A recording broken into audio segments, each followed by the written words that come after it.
Okay. The Maillard reaction. The Maillard reaction is a chemical reaction between amino acids and sugars that gives browned food its distinctive flavor. Seared steaks, fried dumplings, cookies, and other kinds of biscuits, breads, toasted marshmallows, and many other foods undergo this reaction. It is named after French chemist Louis Camille Maillard, who first described it in 1912 while attempting to reproduce biological protein synthesis. And here we got a picture of a piece of bread toasted straight out of the oven. So, whenever you cook food, whenever you apply heat to food, you've got a chemical reaction, and then you've got a certain end product. You know, a chemical reaction produces a chemical product, and a host of new chemicals, new molecules, not produced by nature, which is as it is. Like when you look at a tree, that's a natural organism. It just sprang out of the earth. That's the product of nature. You see, and so the supernatural gives rise to the natural. So this is the natural. Earth, plants, animals. That's the supernatural, the metaphysical, giving birth to the physical. And then the unnatural is the natural giving birth to the unnatural. And every time you go a degree further from the Tao, a degree further from purity, a degree further from the source, and you profane it and you get away from it, you strain away from it, further into separation, further into selfishness, away from the purity. So supernatural gives birth to the natural, natural gives birth to the unnatural. So these molecules are given birth by like a human. A human is a natural organism, you know, but then it's, because it's designed in a certain way, it's able to do certain things that give birth to the unnatural, going further away from the source and breaking cosmic laws. Okay, so when we heat something and we break the cosmic law, the laws of nature, purity, as close as you can to the source, certain things happen. So these chemicals that result from this Maillard reaction, which is just a name for what happens when you heat something, it's the interaction between proteins and sugars, produces hundreds, if not thousands, of new molecules, chemicals, that give new tastes, new flavors, and that overstimulates the senses, particularly the sense of smell and the sense of taste, hooking you onto this new flavor, new taste that is anything but healthy for you. Okay, it just hooks you like a drug. Like a drug hooks you. Ask a heroin addict and they'll tell you, I'm hooked to my drug. A cocaine addict, same thing, they're hooked. A marijuana addict, same thing. I mean, you may say it's not physical, it's psychological. It is psychological, you're hooked, right? You can't start your morning without a morning session. It's the same thing with cooked foods. You're hooked onto a drug. Chemicals, molecules. You're hooked onto these molecules and chemicals. Take a marshmallow, for example. By its own, you could eat it. It's okay. I would say it's tasty. But most people would rather, if they were given choice between marshmallows, not cooked marshmallows, just marshmallows, and a chocolate bar, you'd probably go for the chocolate bar. I would. Most people would, I presume. Now, apply heat to the marshmallow, and that browning gives it the new taste and the new smell, and suddenly you have this, wow, it's delicious thing because of the fire, because of the heat applied to it. Bread, same thing. Try to eat a piece of bread on its own, and then try to toast it. Put it in a toaster. Like take a bread, regular bread, sliced bread, and eat it on its own, and then get a toaster and then put it in a toaster and then eat it after you toast it. Toast is so much better. Whew. From smell standpoint and taste standpoint.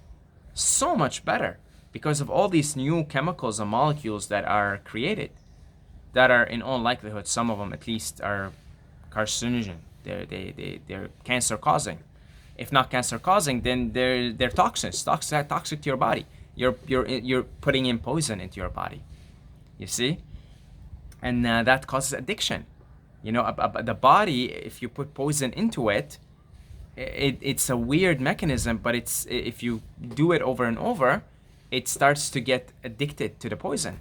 A heroin addict is addicted to heroin. It's poisonous. A cocaine addict is addicted to cocaine. It's crack, poisonous. It's the same thing with cooked foods. You're addicted to poison. You're craving poison. Now, it could be the parasites that want to feed on that poison. Much like fourth density negative beings, they feed on anger and frustration and negativity. There are certain organisms, beings in the universe that feed off poison also. Certain organisms in this physical density that feed off poisons. So that's, in all likelihood, the parasites have a lot to do with it. They're speaking on your behalf. They're the ones addicted to the poison. And they use the sense, the smell sense, the taste sense, which is often associated with an emotion. Like here we are, we're camping. Oh man, it's beautiful, isn't it? I haven't camped in 2 years. I've been in a city, and it's nighttime, and we're in a bonfire. You know, me and my friends and the teacher who's hosting the camp, the teacher everyone loves, and we're roasting these marshmallows, and then that smell, that taste get associated with this beautiful emotion that you only get to experience once a year, if that. And yeah, that you're now emotionally addicted to that, and your parasites know this, and so they use this sense of smell and taste to lure you into these foods. Steak, same thing. You know, most people would not dare eat raw meat, not because it's got worms or unhealthy, but because it's disgusting. It doesn't appeal to your taste or smell. Now apply some fire and you have new chemicals and molecules with taste and smell, certain taste and certain smell. Even then, most people still wouldn't eat their meat without spices and salt. Even then, you have to dress it with salt and spices. More molecules, more chemicals there, just to appeal to your to make it appealing enough. And you're literally ingesting toxins, poisons into your body. And you say, well, man, you know, it's just delicious. It's like, yeah, a heroin addict also thinks heroin is delicious also. The body's addicted to the poison at this point. It's a weird mechanism. Who knows how it works, but it works like that. The body becomes addicted to the poison. It's hooked to the poison. That's the parasites. That's the parasites who have taken over the host. This is the body, it's the host. It's like a virus taking over our computer.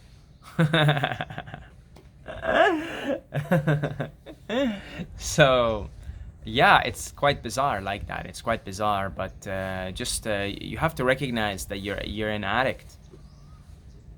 You're an addict. Same thing with vegetables, you know? Just eat the innocent, like broccoli. Take broccoli.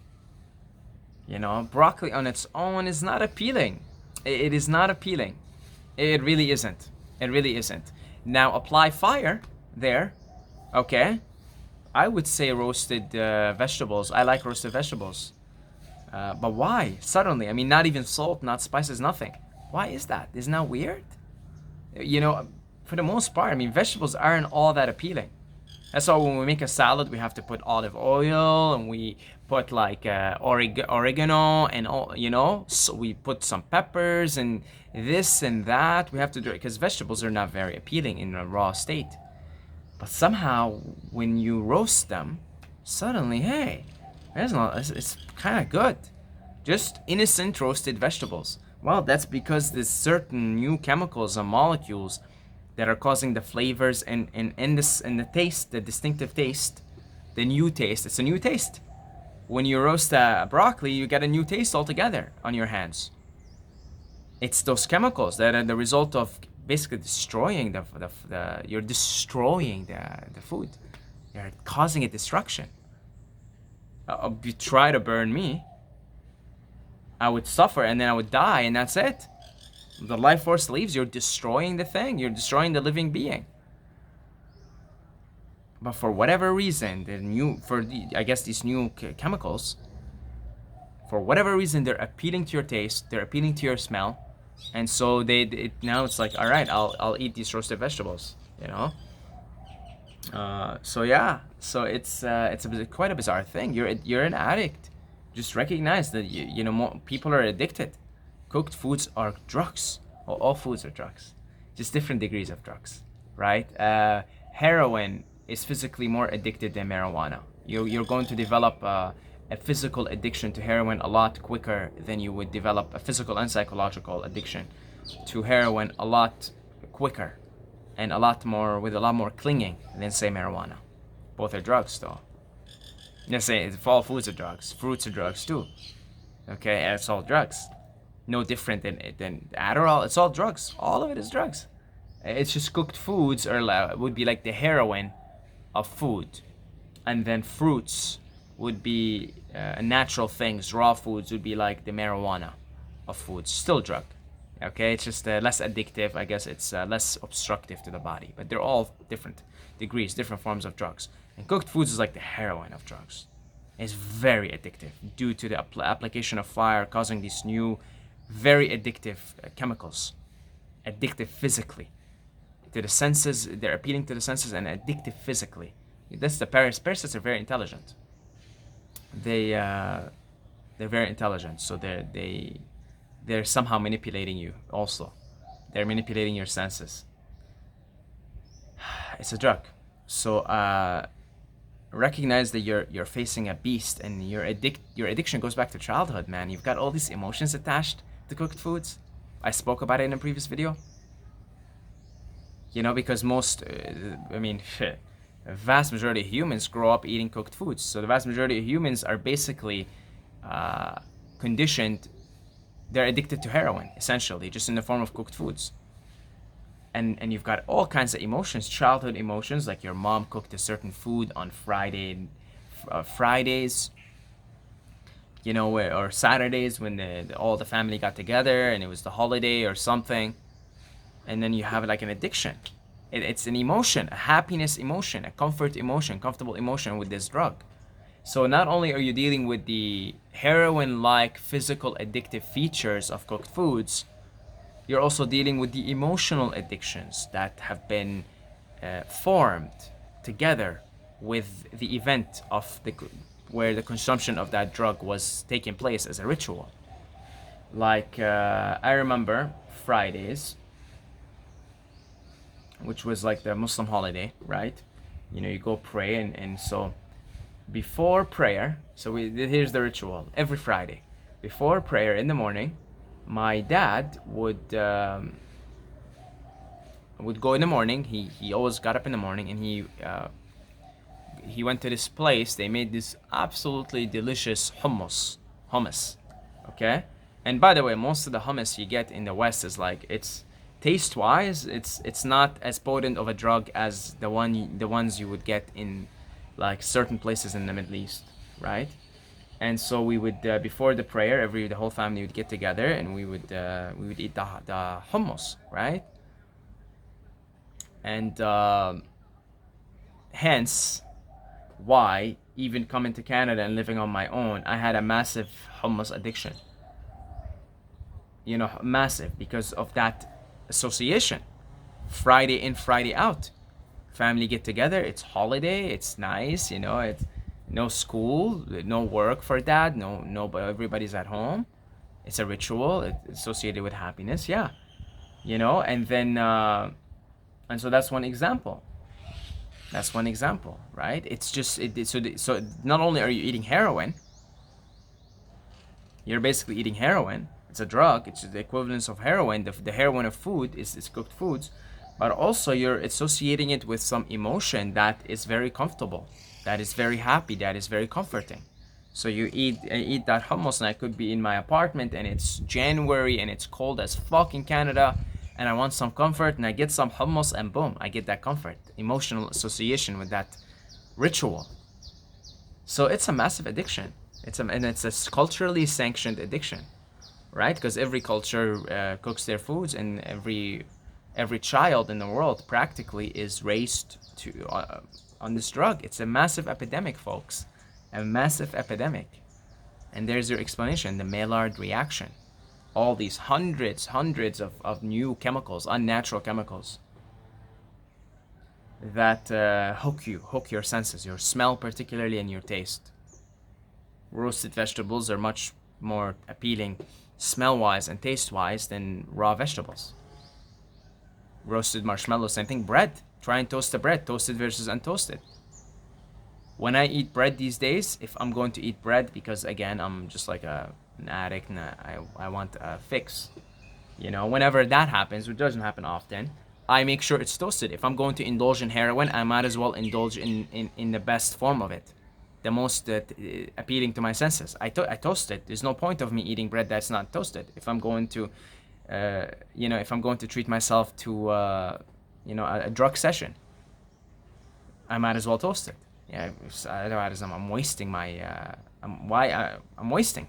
If I'm going to put poison in my body, let me put a poison that's as appealing to my senses as possible, as toxic as possible, right?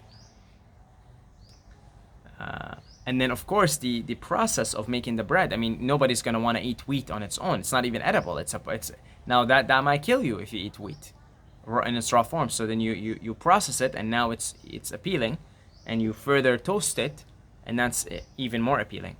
You see, cookies, donuts, everything, the whole thing.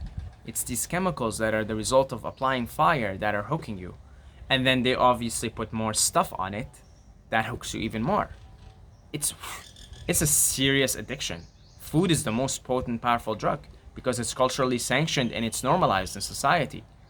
And cooked food specifically, it's like, wow. But also don't kid yourself. Fruits and all foods are drugs, just different degrees, right? Much rather you smoke marijuana, or not smoke it, let's say ingest it and vape it or eat it, than heroin. Much more constructive.